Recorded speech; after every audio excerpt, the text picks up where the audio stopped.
রাত তখন প্রায় 1টা বাজে। এটি ছিল প্রথমবার যখন আমি একা গভীর রাতে মামির সঙ্গে তার বাড়িতে ছিলাম। বাড়িতে বিদ্যুৎ ছিল না, চারদিকে ঘন অন্ধকারে ছেয়ে গিয়েছিল। এই অন্ধকারে মামির মিষ্টি মুখখানি যেন আরও উজ্জ্বল লাগছিল। তিনি গভীর ঘুমে আচ্ছন্ন ছিলেন। তার প্রশান্তির ঘুম দেখে আমার মনে এক অদ্ভুত অনুভূতি এলো। আমার মধ্যে এক অজানা অস্থিরতা সৃষ্টি হলো। তখনই আমার মনে এলো, অনেক সময় গভীর রাতে নির্জনতায় বাড়লে নানা চিন্তা মাথায় ভিড় করে। সেদিন সেই ভাবনায় আমি এক ধরনের টান অনুভব করলাম। প্রতি রাতে মামি ঘুমানোর পর আমি তার ঘরেই ঘুমাতাম, আর আমি জানতাম আমার মামি আমার চেয়ে মাত্র 6 বছর বড়, দেখতে অত্যন্ত সুন্দরী এবং তারুণ্যে ভরপুর। তিনি সবসময় শাড়ি পরতে ভালোবাসতেন। শাড়িতে তাকে অসাধারণ লাগত। তার গায়ের রং ছিল একদমই ফর্সা। আমি লক্ষ্য করেছিলাম তিনি নিজের অনেক যত্ন নিতেন। মাঝে মাঝে ভাবতাম, মামি একা একা কিভাবে থাকেন। বন্ধুরা, আজকের গল্পটা অনেক বেশি স্পেশালও। আশা করছি তোমাদের ভালো লাগবে। আর প্রতিদিন গল্প শুনতে চাইলে ভিডিওটি লাইক, শেয়ার এবং চ্যানেলটি সাবস্ক্রাইব করো প্লিজ। তার বিয়ে হয়েছিল মাত্র 5 মাস আগে, কিন্তু তার পরপরই তার স্বামী বিদেশে চলে গিয়েছিলেন। সেই থেকে তিনি একাই নিজের বাড়িতে থাকতেন। ছোটখাটো বিষয়েও তিনি প্রায় অস্থির হয়ে যেতেন। এমন সময় তিনি আমার মাকে ফোন করতেন, আর আমি সুযোগ পেয়ে তাদের বাড়িতে চলে যেতাম, কারণ মায়ের কথাগুলো শুনতে আমার ভালো লাগতো না। আজও কলেজ থেকে ফিরে দেখি মামি বাড়িতে এসেছেন এবং তার চেহারায় আজ ক্লান্তি স্পষ্ট। আমি তাকে জিজ্ঞেস করলাম, কি হয়েছে মাম? মামি একটু বিষণ্ণভাবে বললেন, সকালের পর থেকে বিদ্যুৎ নেই। সময় মতো বিল পরিশোধ করতে না পারি বলে বিদ্যুৎ বিচ্ছিন্ন হয়ে গেছে। বলতে বলতেই তার চোখে জল চলে এলো।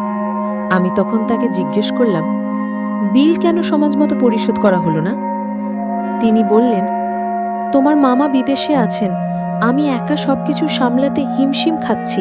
হয়তো বিল দিতে ভুলে গিয়েছিলাম, তাই বিদ্যুৎ চলে গেছে। মামির কথা শুনে আমি তাকে আশ্বাস দিয়ে বললাম, চলুন মামি, আমি নতুন করে বিল বের করতে সাহায্য করছি, তারপর বিল জমা দিয়ে বিদ্যুৎ ফিরিয়ে আনি। আমার কথা শুনে মামি খুশি হলেন, আর আমি তাকে সাহায্য করতে এগিয়ে গেলাম। আমি তৃষ্ণার্ত অবস্থায় মামির সঙ্গে বের হলাম। প্রথমে বিলটা নতুন করে তুললাম এবং তারপর তা জমা দিয়ে দিলাম। বিল জমা দেওয়ার পর মামি আমাকে তার বাড়িতে নিয়ে গেলেন। রাতের অন্ধকার চারদিকে ছেয়ে গিয়েছিল এবং এখনো বিদ্যুৎ ফিরে আসেনি।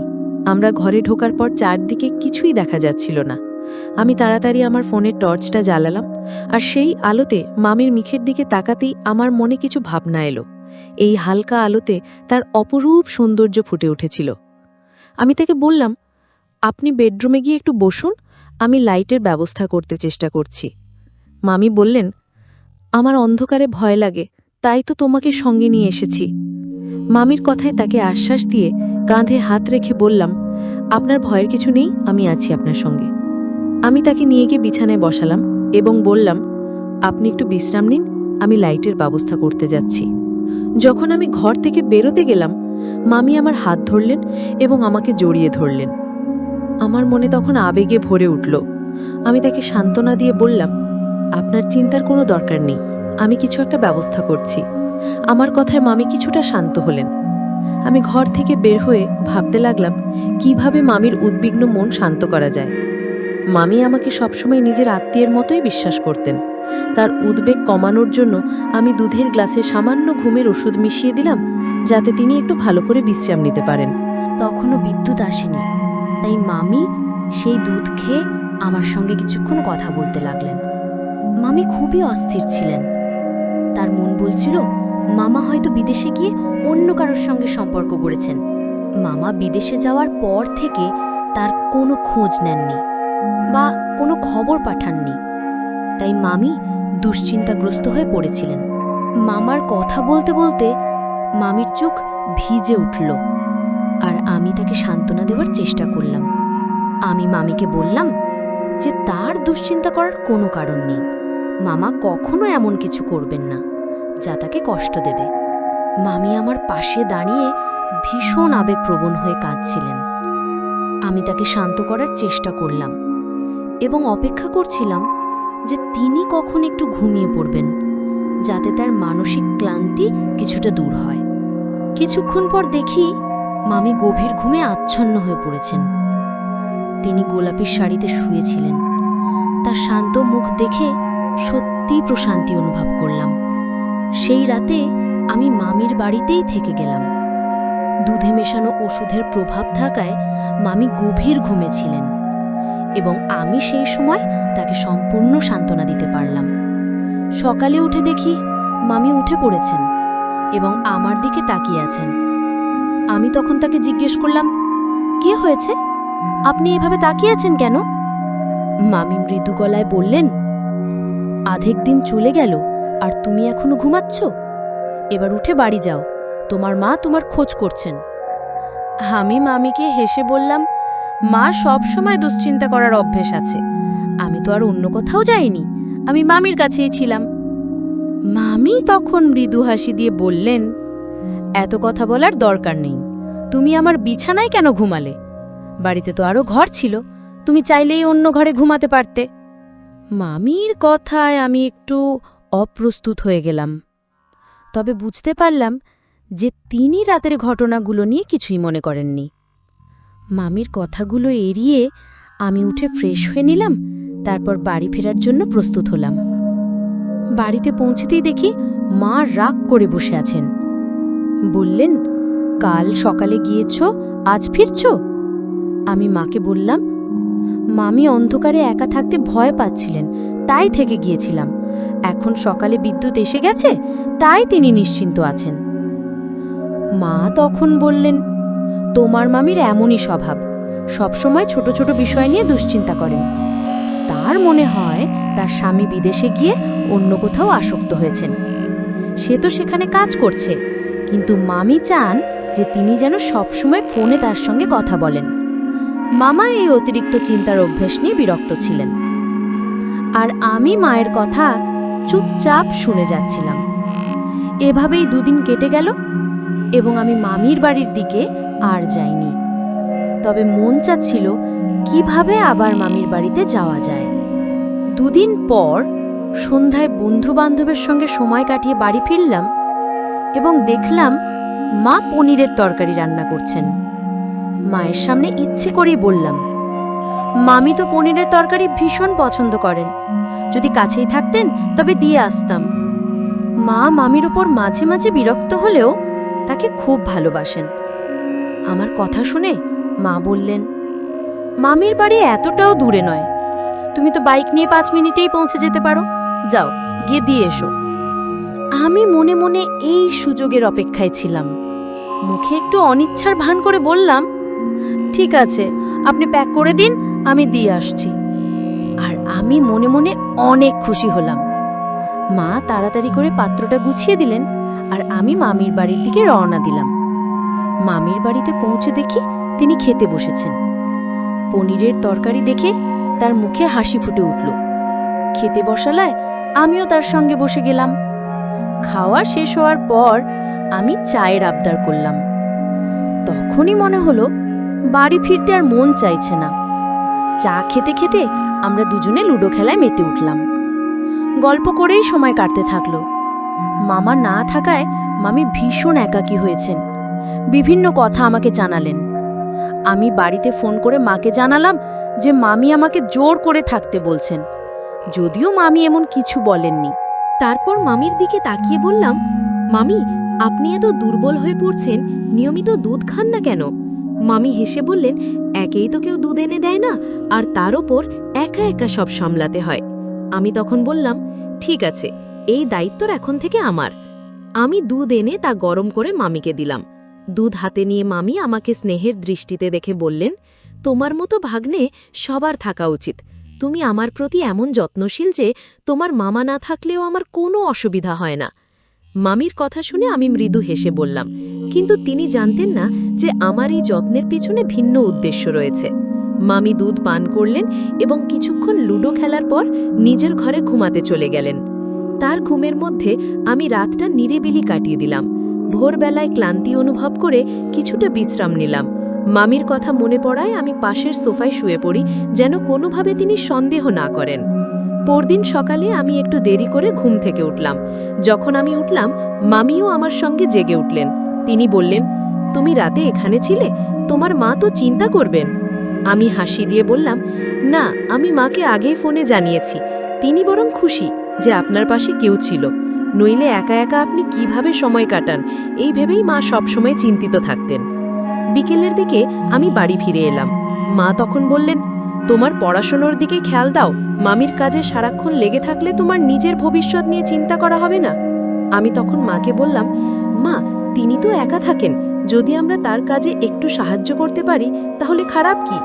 তারপর আমি বললাম, এখন থেকে আমি প্রতিদিন রাতে মামির বাড়ি যাব, যাতে একটু পাহারা দেওয়া হয়। পাড়ার লোকজন বলছিল সম্প্রতি চুরির সমস্যা বেড়েছে। আমার কথা শুনে মা একটু চিন্তিত হলেন, তারপর বললেন, ঠিক আছে, তবে সকালে ঠিক সময়ে ফিরে আসবে, তোমার ক্লাস যেন মিস না হয়। আমি মাকে প্রতিশ্রুতি দিলাম যে প্রতিদিন সকালে সঠিক সময়ে ফিরে আসব বা সেখান থেকে কলেজে চলে যাব। আমি ভাবলামও এভাবে প্রতিদিন মামির বাড়ি থাকলে পড়াশোনার ক্ষতি হবে না। আমি মামিকে বললাম, সাম্প্রতিক সময়ে পাড়ায় চুরির ঘটনা বেড়েছে এবং কয়েকটি গল্প বললাম, যা শুনে মামি কিছুটা ভীত হয়েছিলেন। এরপর থেকে আমি প্রতিদিন রাতে দুধ নিয়ে মামির ঘরে যেতাম। মামি দুধ খেয়ে ঘুমিয়ে পড়লে আমি তার নিরাপত্তার দায়িত্ব পালন করতাম। আমার এই দায়িত্ব পালন করতে পেরে বেশ সন্তুষ্ট ছিলাম, কারণ মামিও এতে বেশ আশ্বস্ত ছিলেন। ধীরে ধীরে মামি নিজেই আমাকে রাতে থেকে যাওয়ার কথা বলতেন, আর মাকেও চিন্তা করতে হতো না, কারণ আমি ঠিক সময় কলেজে যাচ্ছিলাম। আর রাতের মামির সাথে আমার সমঝোতা ভালো ছিল। তিনি এখনো জানতেন না যে আমি কেন তার কাছাকাছি থাকতে চাইছিলাম। তবে আমার জন্য একটানা রাত জেগে সকালে উঠে ক্লাসে যাওয়া কঠিন হলেও আমি কোনোভাবে সামলে নিচ্ছিলাম। কিছুদিন পর একদিন রাতে মামির ঘরে দুধ নিয়ে গেলে তিনি হঠাৎ বললেন, আজকাল মনে হচ্ছে আমি খুব গভীর ঘুমে আচ্ছন্ন হয়ে যাই, মাঝরাতে একবারও ঘুম ভাঙে না, অথচ আগে এমনটা কখনো হতো না। এরপর মামি আরও বললেন, আজ বিকেলে ঘর পরিষ্কার করতে গিয়ে ডাস্টবিনে এমন কিছু পেলাম যা দেখে অবাক হয়ে গেছি।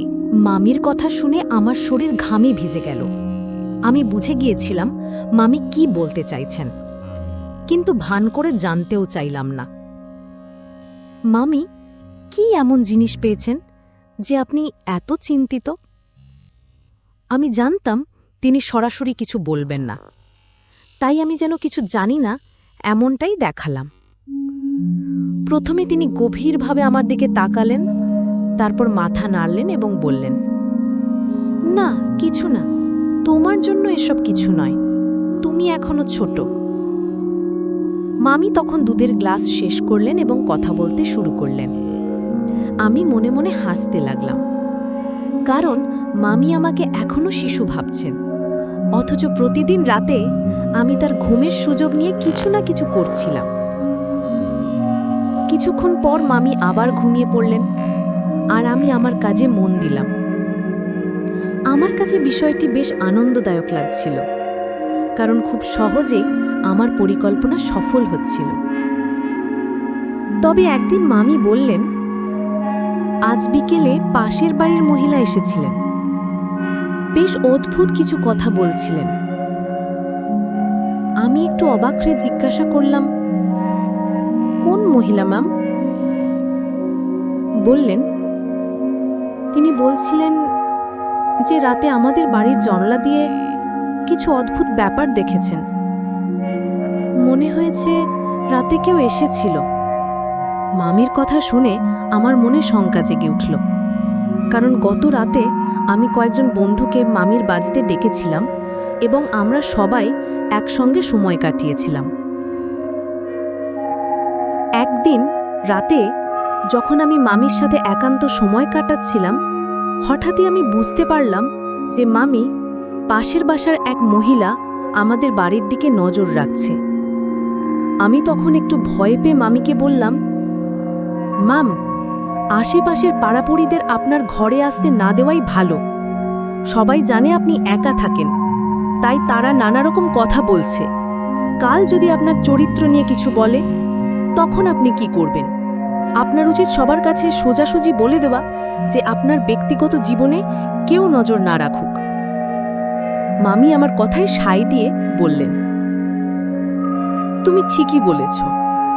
আজ যদি সে বলে থাকে যে কাউকে দেখেছে, তাহলে কাল বলতে পারে যে কেউ আমার সাথে দেখা করতে এসেছে। তখন আমার কি হবে? মামির মনে আমার কথা ভালোভাবে ঢুকে গিয়েছিল। আমি তার কাঁধে হাত রেখে বললাম, মামি, আপনি জানেন না সময়টা খুব খারাপ। আশেপাশের লোকেরা নানা রকম কথা ছড়াতে পারে। যদি কেউ আপনার শ্বশুরবাড়ির লোকদের কাছে কিছু ভুল তথ্য পৌঁছে দেয়, তাহলে আপনারই সমস্যা হবে। তাই পাড়াপড়শির সাথে একটু কঠোর হয়ে চলুন এবং কাউকে আপনার ব্যক্তিগত বিষয়ে কথা বলার সুযোগ দেবেন না। মামি আমাকে ধন্যবাদ জানালেন এবং বললেন, তুমি আমাকে সঠিক পরামর্শ দিয়েছ। এখন থেকে আমি আর কাউকে আমার বাড়িতে ঢুকতে দেব না। আমি মামির এই সিদ্ধান্তে খুশি হলাম।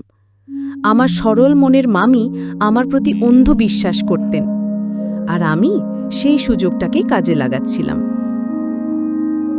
সেই ঘটনার পর থেকে মামি আশেপাশের মানুষের সাথে সম্পর্ক ছিন্ন করে দিলেন এবং তার প্রতিটি সমস্যার সমাধানের জন্য কেবল আমার উপর নির্ভরশীল হয়ে পড়লেন। ছোটখাটো যে কোনো বিষয়ে তিনি আমাকে ফোন করতেন, আর আমি সঙ্গে সঙ্গে হাজির হতাম। প্রতি রাতে আমি নিজেই তার জন্য দুধ নিয়ে যেতাম এবং কখনো কখনো সেই দুধে ঘুমের ওষুধ মিশিয়ে দিতাম। প্রথম দিকে আমি একাই তার গভীর ঘুমের সুবিধা নিতাম, কিন্তু ধীরে ধীরে আমি আমার কয়েকজন বন্ধুদেরও নিয়ে আসতে শুরু করি। আমরা বন্ধুরা মিলে মামির গভীর ঘুমের সুযোগ নিতে থাকলাম। আমার মনে হয়েছিল এই ঘটনা চিরকাল গোপন থাকবে, কিন্তু আমি ভুল করেছিলাম। এক রাতে হঠাৎ করে কিভাবে যেন মামির ঘুম ভেঙে যায়। তিনি ঘর থেকে বের হয়ে এসে দেখেন আমি এবং আমার বন্ধুরা লাউঞ্জে বসে আছি। কিছুক্ষণের মধ্যেই মামি সব বুঝে যান এবং বিস্মিত চোখে আমার দিকে তাকিয়ে থাকলেন। মামির এই আচরণে আমার বন্ধুরাও ভয় পেয়ে দ্রুত সেখান থেকে চলে যায়। তাদের চলে যাবার পর মামি আমার কাছে এসে কান ধরে জিজ্ঞেস করলেন, এখানে এসব কিসব চলছে? আমি ভীষণ ভয় পেয়ে গিয়েছিলাম এবং কিছুই বলতে পারছিলাম না। আমি মামিকে বললাম, মামি, আমি শুধু পড়াশোনার জন্য বন্ধুদের ডেকেছি। কিন্তু মামি রেগে গিয়ে আমাকে একটা থাপ্পড় মারলেন এবং বললেন, আমি নিজ চোখে দেখেছি তুমি বন্ধুদের নিয়ে মাদক নিচ্ছিলে এবং 2 মেয়েকেও দেখেছি যারা রাতের অন্ধকারে তোমাদের সাথে সময় কাটাচ্ছিল। তোমার কয়েকজন বন্ধু প্রায়ই তাদের সাথে মেয়েদের নিয়ে আসতো যারা তোমাদের মনোরঞ্জন করত। মামি এই দৃশ্য দেখে ফেলেছিলেন এবং বলছিলেন, তোমার কি লজ্জা নেই? এই বয়সে এই ধরনের কাজ করছো? তোমাকে দেখে মনে হয় যে তুমি আমাদের পরিবারের কেউ। মামির কথা শুনে আমার মাথা নিচু হয়ে গেল। আমি তাকে বললাম, মামি, আমি তো বন্ধুদের সাথে একটু মজা করতে চেয়েছিলাম, কিন্তু মা এসব কিছুতেই অনুমতি দেন না। মনে হয় মায়ের মানসিকতা এখনও অনেক পুরনো। মা আমার বন্ধুদের পছন্দ করেন না, তাই আমি রাতের বেলা এখানে চলে আসি। আজও আপনি দুধ খেয়ে ঘুমিয়ে পড়েছিলেন, তখনই আমরা একটু মজা করছিলাম। এতে কি ভুল আছে? আমরা তো শুধু একটু আনন্দ করছি। আমার কথা শুনে মামি আমাকে আরেকটা থাপ্পড় মারলেন এবং বললেন, কিছু তো লজ্জা করো। তুমি যেটা মজা বলছো সেটা তো আসলে বিপদের পথে নিয়ে যাচ্ছে। তুমি একবারও ভাবো না যে তুমি নিজের ক্ষতি করছো? আমি তো আগে বলেছিলাম তুমি কোনো ভুল পথে পা বাড়িয়েছ। জানো, তোমার মা দিন রাত খেটে তোমার কলেজের ফি দেয়, আর তুমি এখানে এসব করছো? তুমি যে ভাবতে পারো না যে তোমার মা কত ত্যাগ স্বীকার করে তোমাকে বড় শহরের ভালো কলেজে পড়াতে পাঠিয়েছে? যদি তুমি নিজে চেষ্টা না করো তাহলে তোমার মায়ের কষ্ট সব বৃথা যাবে। হয়তো আমার নিরীহ বোন বুঝতে পারেনি যে তুমি সেই যোগ্য নও। তুমি তো শুধু খারাপ সঙ্গেই পড়ে গিয়েছ, আর আজ তাই এমন পথে চলে যাচ্ছ। মামির কথা শুনে আমার মাথা ঘুরে গেল। তিনি বললেন, এখনই তোমার মাকে ফোন করে সব বলে দেব। আমি ভয়ে কাঁদতে কাঁদতে মামির সামনে হাত জোড় করে বললাম, মামি, মামি, দয়া করে মাকে কিছু বলবেন না। সত্যি বলতে এসব শুনলে তিনি খুব কষ্ট পাবেন। মামি হতাশ হয়ে বললেন, তাহলে এসব করার আগে একবার ভাবতে পারলে না? আমি বুঝতে পারছিলাম কেন আমি প্রতিদিন গভীর ঘুমে ডুবে যেতাম। আসলে তুমি আমার এই বিশ্বাসের সুযোগ নিয়ে আমার বাড়িতে এমন সব জায়গা তৈরি করেছিলে। নিজেকে লজ্জা হওয়া উচিত তোমার। মামি কথা বলতে বলতে কান্নায় ভেঙে পড়লেন। তিনি সোফায় বসে রইলেন, আর আমি তাকে আশ্বস্ত করার চেষ্টা করলাম যে ভবিষ্যতে কোনো ভুল কাজ আর করব না। কিন্তু তিনি আমার উপর বিশ্বাস রাখতে রাজি ছিলেন না। তিনি বললেন, যে ছেলে প্রতিদিন নিজের মামিকে ঘুমের ওষুধ দিয়ে ঘুম পাড়াতে পারে সে তো কিছুই করতে পারে। তুমি আমার একাকিত্বের সুযোগ নিয়ে আমার বাড়িটাকে প্রায় একটা ক্লাব বানিয়ে ফেলেছিলে। লজ্জা হয় এটা বলতে যে তুমি আমার ভাগিনা। আমি তার পায়ের কাছে বসে মাফ চাইতে লাগলাম, কিন্তু মামি সেই রাতেই আমাকে বের করে দিয়ে বললেন, এবার থেকে আমার বাড়িতে পা রাখার সাহস করো না। আমি চুপচাপ রাতের অন্ধকারে মামির বাড়ি থেকে বেরিয়ে নিজের বাড়িতে ফিরলাম। মা আমাকে দেখে চিন্তিত হয়ে জিজ্ঞেস করলেন, কি হয়েছে? আমি মিথ্যে বললাম, আমার শরীর ভালো লাগছিল না, তাই মামির বাড়িতে ঘুমাতে পারে। এরপর সোজা নিজের ঘরে চলে গেলাম। আমার মনে একটাই ভয় ছিল, যদি মামি মাকে সব বলে দেন তাহলে বাবা কখনো আমাকে ক্ষমা করবেন না। তবে মামি আমার ওপর দয়া করে কিছু বলেননি, কিন্তু তিনি কঠোরভাবে নির্দেশ দিয়েছিলেন যেন আমি আর সেই বন্ধুদের সাথে কোনো সম্পর্ক না রাখি। আমি মামির কথা শুনলাম, কিন্তু এরই মধ্যে কলেজে আমার পড়াশুনো একেবারেই খারাপ হয়ে গেল। পরবর্তী সেমেস্টারে আমি সম্পূর্ণভাবে ফেল করলাম। এই সংবাদ শুনে আমার মা খুবই ভেঙে পড়লেন এবং বাবাও প্রচণ্ড রেগে গেলেন। আমি তখন বাবা মাকে প্রতিশ্রুতি দিলাম যে এবার থেকে কঠোর পরিশ্রম করব। আসলে কলেজে খারাপ সঙ্গ জড়িয়ে পড়েছিলাম। আমার সব বন্ধু তাদের বাড়িতে পার্টি করত, মেয়েদের ডাকত, মাদক গ্রহণ করত, আর আমাকেও এতে অংশ নিতে বলতো। যখন মামির বাড়িতে একাকিত্ব পেলাম, তখন সেখানে বন্ধুদের নিয়ে গিয়ে পার্টি শুরু করি। যখন মামি সব জেনে গেলেন, তখনই আমার ভুলগুলো চোখে পড়ে। লজ্জিত হয়ে আমি বুঝলাম যে আমার ফলাফল এত খারাপ হওয়ার মূল কারণ আমার খারাপ সঙ্গ। এরপরও আমি সব খারাপ বন্ধুদের থেকে দূরে সরে গেলাম।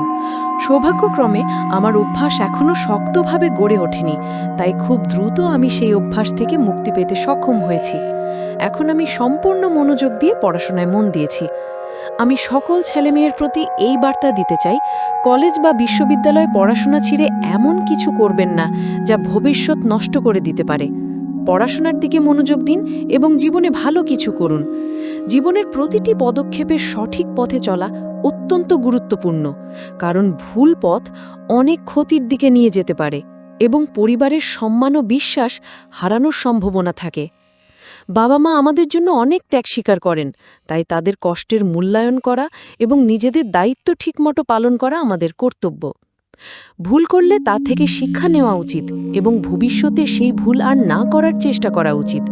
ভুল সঙ্গ এবং খারাপ অভ্যাস ভবিষ্যৎ নষ্ট করতে পারে, তাই সঠিক সঙ্গ নির্বাচন খুবই গুরুত্বপূর্ণ। বন্ধুরা, যদি এই গল্পটি ভালো লেগে থাকে তাহলে দয়া করে ভিডিওটি লাইক করুন এবং আমাদের চ্যানেলটি সাবস্ক্রাইব করুন। পাশে থাকা বেল আইকনটি প্রেস করুন, যাতে করে আমরা যখনই নতুন ভিডিও আপলোড করি তার নোটিফিকেশন সবার আগে আপনার কাছে পৌঁছে যায়। ধন্যবাদ। দেখা হবে আমাদের পরবর্তী ভিডিওতে।